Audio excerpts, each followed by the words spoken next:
welcome to this episode of the Cutting Room Floor. This is a segment that lets us dig a little deeper into something from a recent message here at Sunny Slope Church. It lets us kind of chase a rabbit trail and maybe get a little off topic and explore something that we just don't have the time to do justice to in a sermon. Recently, we looked at a message from the book of Amos.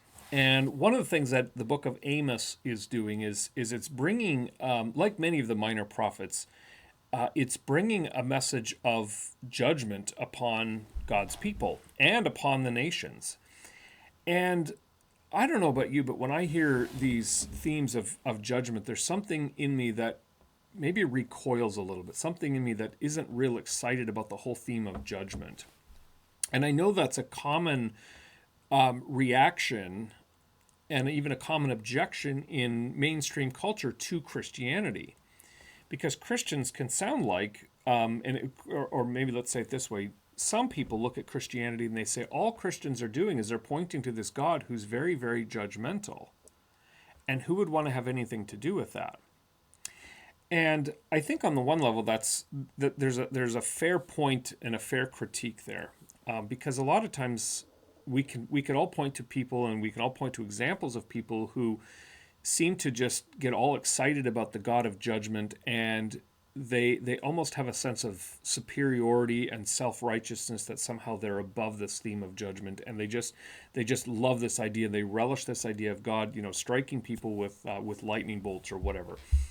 And so we want to acknowledge right away that there's a stereotype that here that holds a little too much truth, and we also kind of want to reject that. But I also want to dig into that a little bit further, because I know some people say, you know what, I don't want to worship a God who has anything to do with judgment.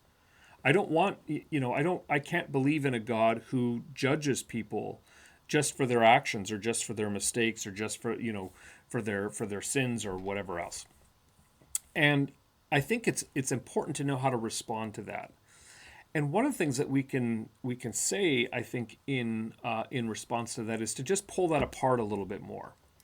So you believe in a God, and you want to believe in a God of love and acceptance and forgiveness. And I think that's fair enough. I mean, who doesn't want that? But suppose you take that to its extreme. Suppose God is a God who just loves and accepts everyone.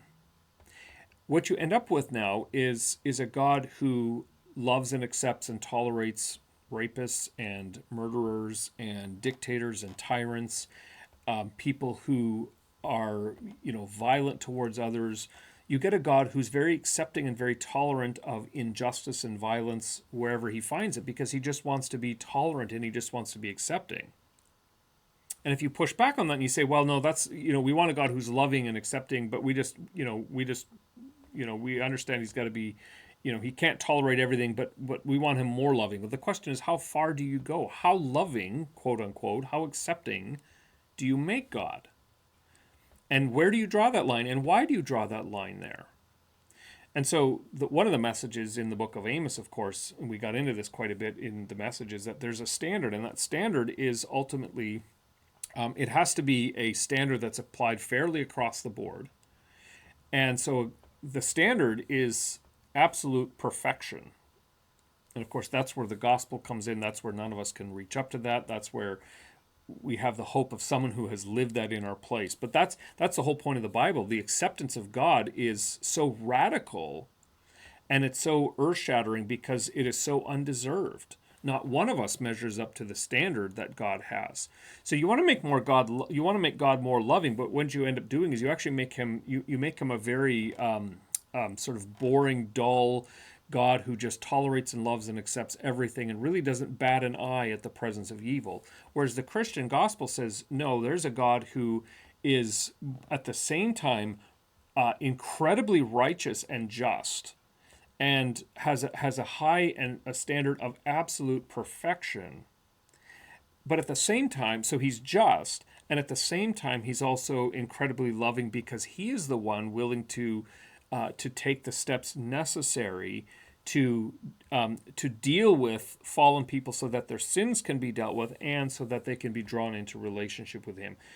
The other thing to think about here is people who tend to object to the idea of God being just and punishing evil and judging evil, it's very, very easy to object to that if you have never been victimized, if you've never been on the wrong end of injustice. You see, if you are a person who has been oppressed in some way, shape, or form, if you are a person to whom violence has been done, if you are a person who has suffered at the hands of another, then the idea of a God who is just and who will one day work out justice completely and totally in all of creation, all of a sudden that becomes a very appealing idea. Because you know that God's justice isn't just about a temperamental reaction to evil, but it's actually about vindicating the oppressed, and it's about punishing the oppressor. So the idea that it's unloving somehow to have a God who is just is not consistent with even our own sort of internal gut reaction, because we find it very loving when righteous people stand up for the oppressed and who deal with those who perpetuate and perpetrate great evil and great wickedness. Thanks for watching this episode of The Cutting Room Floor. Don't forget to like and subscribe, and we'll see you next time.